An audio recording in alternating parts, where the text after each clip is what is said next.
নাই, বরং আল্লাহর ওলিদের কবরের উপর মাজার বানানোর কারণে সবচেয়ে বড় বিয়াদবি হয়েছে। সবচেয়ে বড় বিয়াদবি তো আল্লাহর ওলির সাথে সেদিন হয়েছে যেদিন আল্লাহকে বাদ দিয়ে আল্লাহর ওলির কাছে চাওয়া হয়েছে। কথা বলে ঠিক কিনা? এর চাইতে বড় বিয়াদবি আর কি হতে পারে?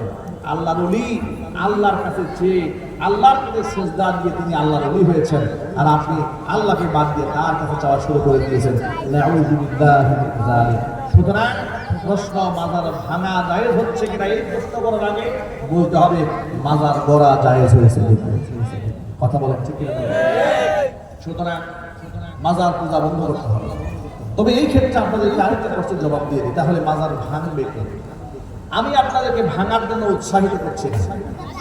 কারণ হচ্ছে দেশের যে কোনো অন্যায় হোক না কেন, এটা প্রতিকার এবং প্রতিরোধ করার জন্য ভাঙার জন্য অথরিটি আছে, সেটা হচ্ছে রাষ্ট্র।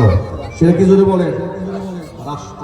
একটি রাষ্ট্রের যদি ইসলাম কায়েম না হয়, ওয়াজ নসিহত দিয়ে এই রাষ্ট্রকে বেশি দিন ভালো রাখা যায় না।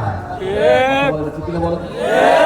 ওয়াজ হয়, এত নসিহত হয়, এত ওয়াজ নসিহত দিয়ে বাংলাদেশের রাষ্ট্রীয় বিভিন্ন পর্যায়ের ব্যক্তিদের অফিসে রাজনৈতিক নেতা কর্মীদের ছবি টাঙিয়ে রাখা হতো। এমনকি আপনারা শুনে অবাক হবেন, আলিয়া মাদ্রাসাগুলো দেখেছেন না? ওটা তো একটা মাদ্রাসা নাকি কি বলেন আপনারা? মাদ্রাসা তো, সেখানে কোরআন সুন্নাহ শেখানো হয়, সেখানে ভালো ভালো আলেমও তৈরি হয়েছে, আলহামদুলিল্লাহ বলেন।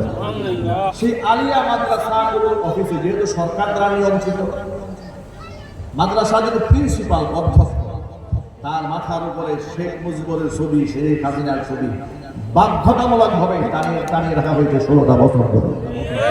কথা বলেন ঠিক কিনা? স্টেজে অসংখ্য আলেমরা আছে, আমার সামনে জ্ঞানী জন অনেকেই আপনারা আছেন। আপনার এক বাক্য জবাব দিয়ে বলুন তো, ছবি টাঙায় রাখা ইসলামে হালাল না হারাম? হারাম। আমার চিৎকার দিয়ে বলেন হারাম। ওজোরে আপনি ছবি তুলতে পারবেন, ওজোরে, কিন্তু ওই ছবি ফ্রেম করে টাঙায় রাখবেন সর্বসম্মত ক্রমে। পৃথিবীর সমস্ত ফকিহ, সমস্ত আলেম, সমস্ত মুফতি, মুহাদ্দিস একমত, ছবি টাঙিয়ে রাখা হালাল না হারাম? চিৎকার দিয়ে বলেন হারাম। এটা কি আলিয়া মাদ্রাসার অধ্যক্ষ যিনি ছিলেন তিনি জানতেন না? জোরে বলেন। তিনি আলেম, তিনি প্রাজ্ঞ ব্যক্তি, বিজ্ঞ ব্যক্তি, তিনি জানতেন, কিন্তু তিনি এই চেয়ারে মাজলুম ছিলেন। কথা বলতে হবে ঠিক কিনা?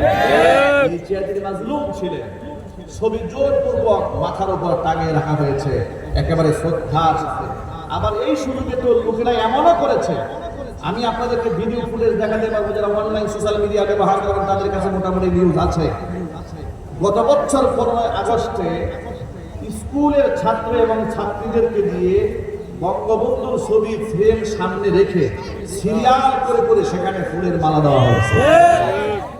এর মানে ছবি পূজা পর্যন্ত করা হয়েছে এই দেশে বাধ্যতামূলক ভাবে। কথা বলতে হবে ঠিক কিনা? এই যে পূজা হয়েছে, অর্চনা হয়েছে, এত কিছু হয়েছে চোখের সামনে, তারা এগুলা লালন করেছে, তারা এগুলা সৃষ্টি করেছে, কিন্তু রাষ্ট্রের একটা অথরিটি আছে। আপনি ওয়াজ নসিহত এগুলো ভালো করতে পারবেন না। যখন গভর্নমেন্ট চেঞ্জ হয়ে গেল, অটোমেটিক সব ছবি মানুষ লাথি মেরে ভেঙে ফেলে দিয়েছে। কথা বলতে হবে ঠিক কিনা?